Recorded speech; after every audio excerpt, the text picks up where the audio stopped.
यहाँ पर भी कुछ प्रदर्शनी लगा रखी है। भगत जी आप भी सेवा में हो। गरीबदास जी महाराज के मन में एक विचार आता है कि ओरिजिनल परमात्मा तो कबीर साहब हैं, जिंदा महात्मा साहिब यहाँ के सेवादार हैं जो चबर कर रहे हैं। जी सच साहिब जी वो सेवादार हैं। तो यहाँ क्या होता है भगत जी आगे जाके कि गरीबदास जी महाराज ने जब ये विचार किया तो जिंदा महात्मा उस तख्त पे विराजमान हो जाते हैं, कबीर परमात्मा चबर करने लगते हैं। जब कबीर परमात्मा चबर करने लगते हैं तो गरीबदास जी महाराज विचार करते हैं कि नहीं ये दोनों एक ही हैं, एक ही परमात्मा है। तो गरीबदास जी महाराज के देखते ही देखते कबीर परमात्मा जिंदा महात्मा में समाहित हो जाते हैं और चबर अपने आप होने लगता है। इसके आगे क्या होता है कि गाँव वाले सभी लोग जानते हैं कि भाई जो कुमारी गाय का दूध पिया था गरीबदास जी महाराज ने, उस कारण से गरीबदास जी महाराज मृत्यु प्राप्त हो गए हैं। गाँव वाले सभी लोग लकड़ी इकट्ठी करके उसकी चिता पे लेटा देते हैं। तो कबीर परमात्मा कुछ समय बाद गरीबदास जी महाराज की आत्मा को रिटर्न छोड़ देते हैं। सच साहिब जी इसके लिए आपको भगत जी बताएं। जैसे ही आत्मा छोड़ते हैं ना तो जो मृत्यु के समय के जो बंधन हैं पूरे बंधन कट जाते हैं और सैया पर बैठ जाते हैं गरीबदास जी महाराज।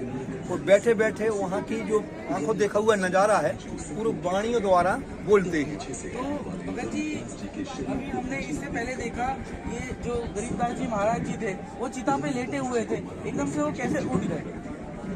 वहाँ चिता पर लेटे हुए थे तो जब कबीर भगवान ने वहाँ देखा कि इनके शरीर को बर्बाद कर रहे थे लोग, गांव के लोग जला रहे हैं और गरीबदास जी से कही कि आपको जाना पड़ेगा और अपने भाइयों को ज्ञान जो अमर वाणी बताना पड़ेगी। तब वहाँ से सतलोक से उनकी आत्मा को जैसे ही भेजते हैं तो इनकी आत्मा इसमें प्रवेश हो जाती है। तो जो इनके सब पूरे बंधन कट जाते हैं और ये बैठ करके जो आंखों देखा हुआ पूरा नज़ारा है वो वाणियों का उच्चारण करने लगते हैं। और जब करने लगते हैं तो गांव के लोग क्या कहते हैं कि बेटी का बच्चा तो जीवित हो गया है लेकिन थोड़ा सा पागल हो गया है। तो कुछ समय के बाद में एक संत आते हैं, संत दादू पंथ से गोपाल दास जी महाराज। जैसे ही आते हैं तो गांव के लोग कहते हैं कि आप एक काम करो गरीबदास जी के दादाजी से कि आप अपने नाती को इनसे दिखा दो, संत की विद्या को संत ही काट सकता है। तो जैसे ही आते हैं तो इनकी ज्ञान चर्चा होती है गरीबदास जी महाराज की। जब ज्ञान चर्चा सुनते हैं तो गोपाल दास जी कहते हैं गांव वालों पागल तो तुम हो, वो नहीं है पागल, वो तो अमर लोक से आया है, सतलोक देख करके आया है, अमर वाणी बोल रहा है। पागल आप हो गांव वालों, वो नहीं है पागल। आगे तो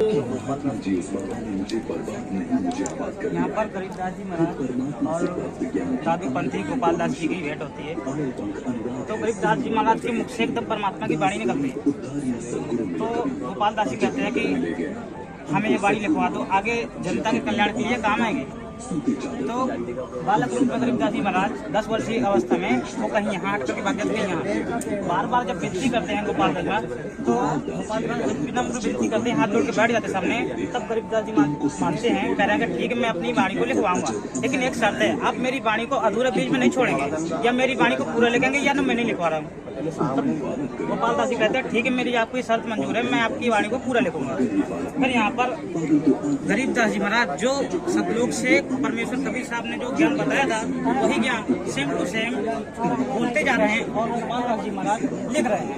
तो आप ये बता सकते हो कि परमात्मा का बताया हुआ ज्ञान है, यह एक ग्रंथ का निर्माण किया जा रहा है। इस ग्रंथ को लिखने में गोपाल दास जी महाराज 6 महीने का टाइम लग लिया था और 6 महीने के बाद ये 24,000 वाणियाँ परमात्मा की लिखी गई हैं और लगभग इतना मोटा ग्रंथ है, आप वहाँ देख सकते हैं हमारा पाठ। और उसी ग्रंथ का पाठ प्रकाश जो भी सभी आश्रम है, जितने सत्रों का आश्रम अपने देश में 10 या 11 हैं, उनमें सभी में पाठ प्रकाश किया जाता है, जो 3 दिवसीय अखंड पाठ प्रकाश चल रहा है, अभी चल रहा है।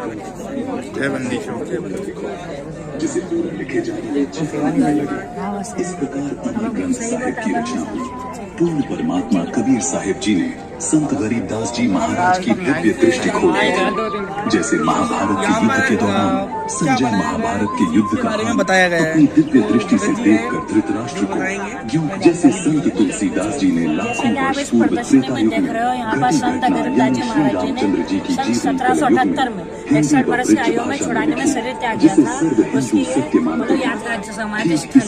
उसके बाद संत गरीबदास जी महाराज अपने भगत घूमड़ भगत के लिए 6ठे महीने सहारनपुर उत्तर प्रदेश में पड़ता है, जो कि वहाँ पर घूमड़ भगत जी घर पर प्रकट हो गए और वहाँ पर उसी 61 वर्ष की आयु बाई शरीर में प्रकट हो गए थे और सन 1813 यानी कि 35 वर्ष तक और रहे। इस प्रकार संत गरीबदास जी महाराज ने मतलब दोनों जगह शरीर छोड़ने की लीला करी। ये इस प्रदर्शनी में बताया। हमें आप बता सकते हो कि इस साइड का की जो इमारत है वो क्या है और इस साइड की इमारत देखिए परमेश्वर के दया से जो कि आप ये देख रहे हैं इस साइड में छुड़ानी है धाम है जो कि जिला झज्जर हरियाणा के अंदर पड़ता है। और ये जो आप देख रहे हो ये आज समाधि स्थल ये है सहारनपुर जो कि उत्तर प्रदेश के अंदर पड़ता है। सतगुरु की अनुपस्थिति में इस अमर ग्रंथ साहिब के पाठ से कोई आश्रम के भक्तों ने जो भी सेवादार है यहाँ पर उन्होंने हमें बहुत विनम्र भाव से समझाया। और आगे हम देखते हैं जो यहाँ पर पवित्र शास्त्रों में छुपे हुए आदरणीय गूढ़ संत रहस्य गरीबदास जी महाराज जी है आध्यात्मिक तथ्यों के आधार पर सतभक्ति प्रदान कर रहे हैं। अमृत ग्रंथ अमर ग्रंथ साहिब साहिब जी की रखी हुई अनमोल है। वाणियां स्वसिद्ध हैं।